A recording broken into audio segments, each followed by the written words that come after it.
my successful lions out there. I'm back for part 3, baby. It's gonna be the last part. Like I said, I'm switching it up, doing something a little different. Um, Towards the end, I'm gonna read the books and I'm gonna read a few scriptures.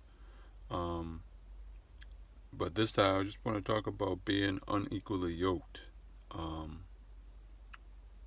like to piggyback what I said on like part 2 of having one mouth and two ears.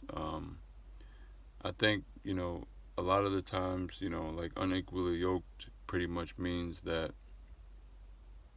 you're heading somewhere and someone else is drifting off in another, direction. You know what I mean? That's why, a lot of relationships, they say people outgrow each other. And friendships, that's what happens, and relationships, that's what happens. But that's what I like to speak on this part, man. It's a tough situation. Of course, you've been on the same like wavelength with someone for years and years and years and years, and then you have somewhat of a awakening or epiphany about how you want to spend your life or change your life, and that person doesn't want to grow with you, and you're just stuck because you don't want to, like, damn, man, this is, my dog, or this is my lady, man, this is, my brother, this is my sister, this is my mother, this is my father, man. And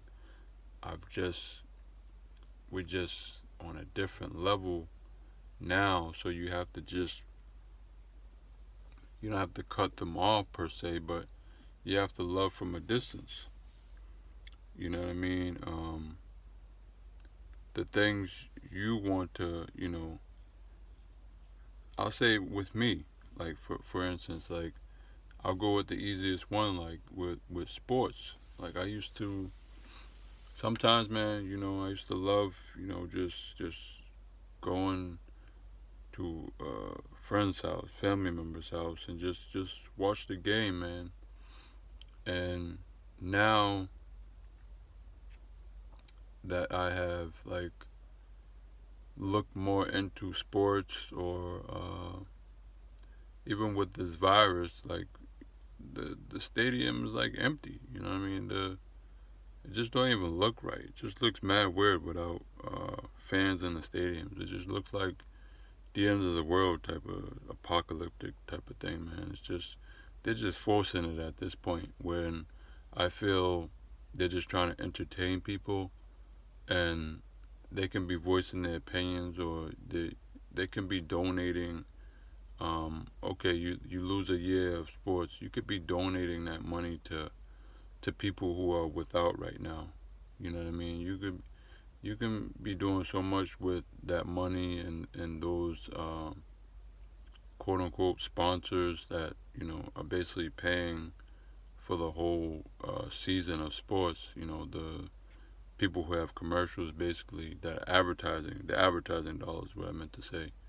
You can be using that money for so much, for the people that have been supporting you for over 30, 40, 50 years since like sports started, man. You can be using that money right now to help these families that are going through troubled times, and help these businesses pick up. Sports will always be there, man, because people are gonna eventually, watch or whatever. So, and I just felt disgusted, man, and that just proved my point of the last couple of years, why I've stopped watching and stopped participating, and really spending my time 2 hours watching a sporting event, and that can turn into 8 hours if you're watching it all day.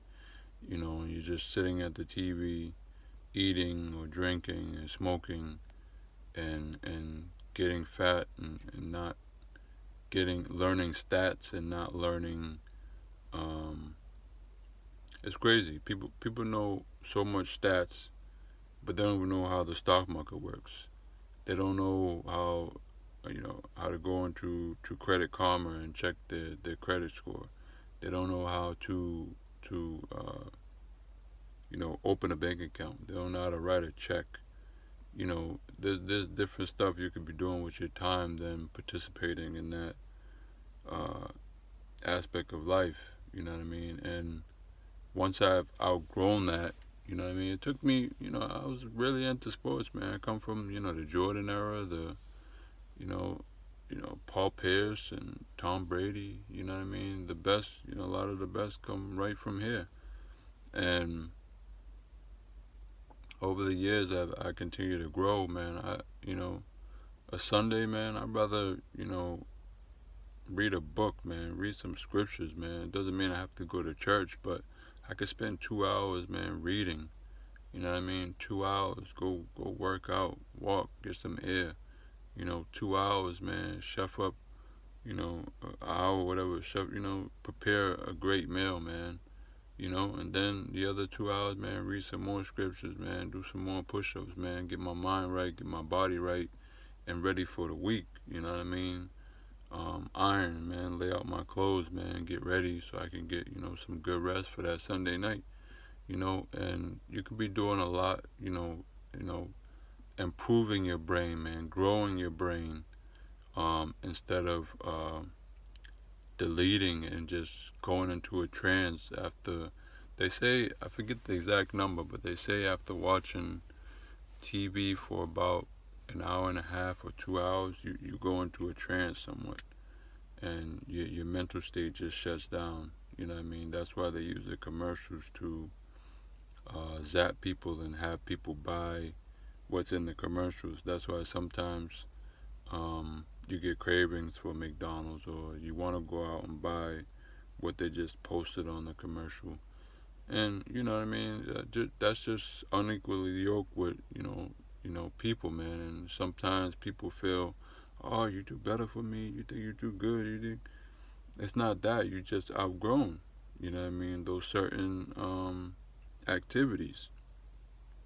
And if someone can't understand that, then they weren't with you to begin with. You know what I mean? It doesn't mean you won't be there for them in rough times. It doesn't mean that they can't call upon you for just to talk about old times and make sure their family's straight and make sure things are straight.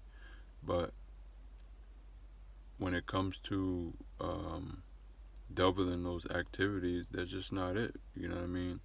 And they have to do, and it's one thing to say, okay, I don't mind watching a game with you here and there to share that time, but hey, can we go running? Can we go jogging? Can we, do a book club? Can we read some scriptures?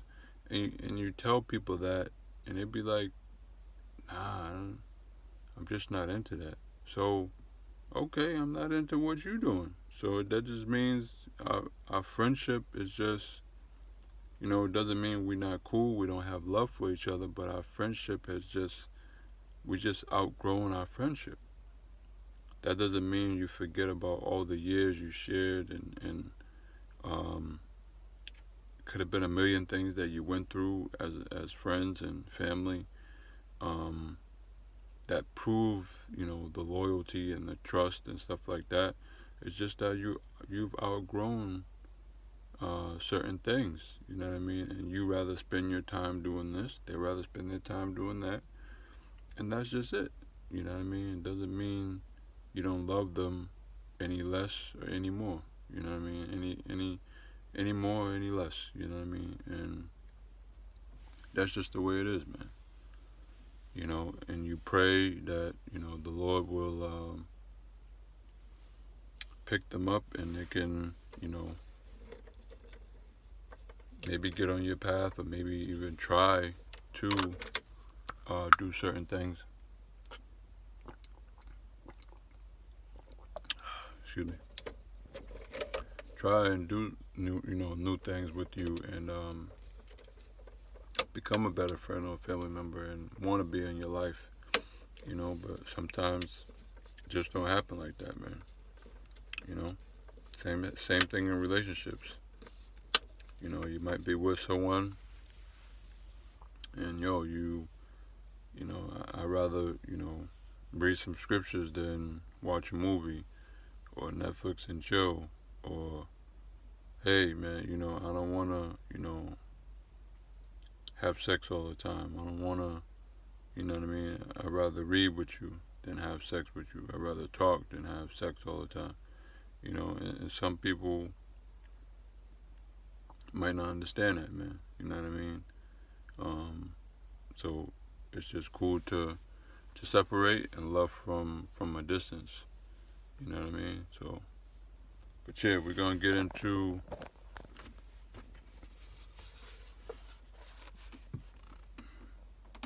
Eckhart Tolle, A New Earth. It's a great read. Great read. You see that? Great read, man. So let's get into it. I'm gonna read one of the chapters. This is a long book too. It's like almost 300 pages. But I'm gonna read a section called Complaining and Resentment.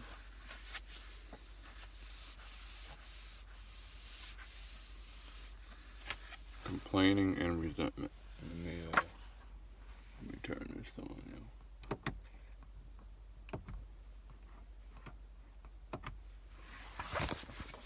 Turn that on.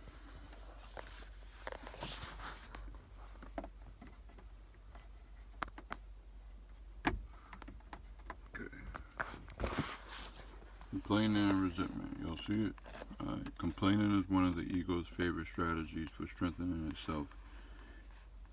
Every complaint is a little story the mind makes up that you completely believe in. Whether you complain aloud or only in thought makes no difference. Some egos that perhaps don't have much else to identify with easily survive on complaining alone. When you are in the grip of such an ego, complaining, especially about other people, is habitual and of course unconscious, which means you don't know what you are doing. Applying negative mental labels to people, either to their face or more commonly when you speak about them to others or even just think about them, is often part of the pattern. Name calling is the crudest form of such labeling and of egos need to be right and triumph over others. Jerk, bastard, bitch, all definitive pronouncements that you can't argue with, on the next level down on the scale.